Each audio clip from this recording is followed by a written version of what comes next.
Good evening friend, আপনারা কেমন আছেন? আশা করি ভালো আছেন। ওয়েলকাম টু মাই চ্যানেল সিটিগানা কিচেন ব্লগ। যদি ভালো লাগে অবশ্যই লাইক করবেন। রাত হয়ে গেছে, রাতের খাবার এই ডাল আর ফুলকপি তরকারি আর রুটি বানাবো। এখন আমি ডালটা করছি, রসুন দেবো, রসুন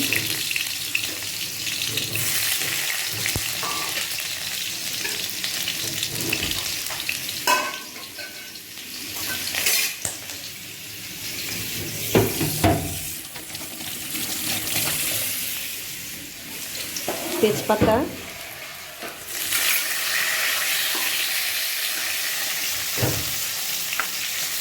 পেঁয়াজ দিলাম,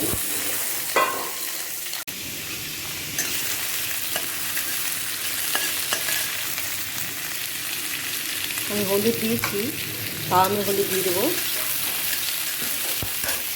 ডালে আমি হলুদ লবণ দিয়ে দিয়েছি, তাই একটু হলুদ দিচ্ছি।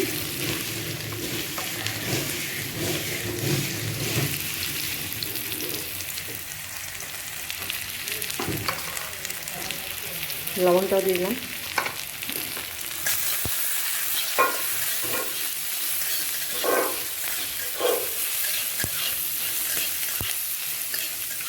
এখন বাজে 5:30 থেকে 6টা।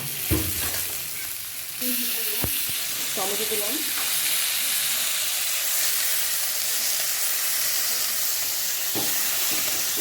ভাজা করছি, একটু মশলা দেবো আমি। আদা রসুন পেস্ট দিচ্ছি,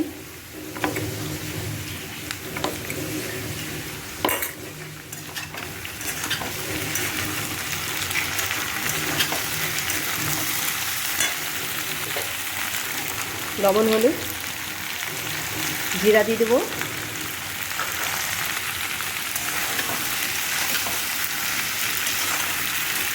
এবার এই টমেটো দেবো। প্রথমে লাল করে ভেজে দিই। রাত হয়ে গেছে দেখুন, একটু রুটি বানাবো আর ভাত, দিনের ভাত আছে ওটাও খাবো। জিরা মশলা সব দিয়ে দিচ্ছি,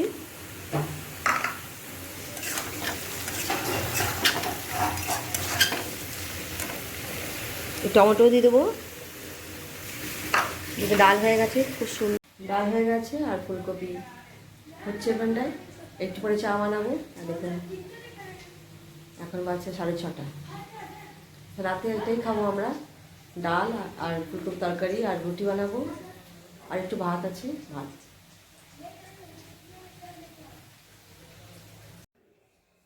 আজকে আমি খুলবো না ঘরটা, 2-3 দিন পর খুলবো আমি। আজ আমি খুব আনন্দ করলাম মালদাতে, অনেক কিছু দেখিয়েছি আপনাদেরকে। ওখানটা আমি কেমন ঘুরলাম আর কী কী করলাম।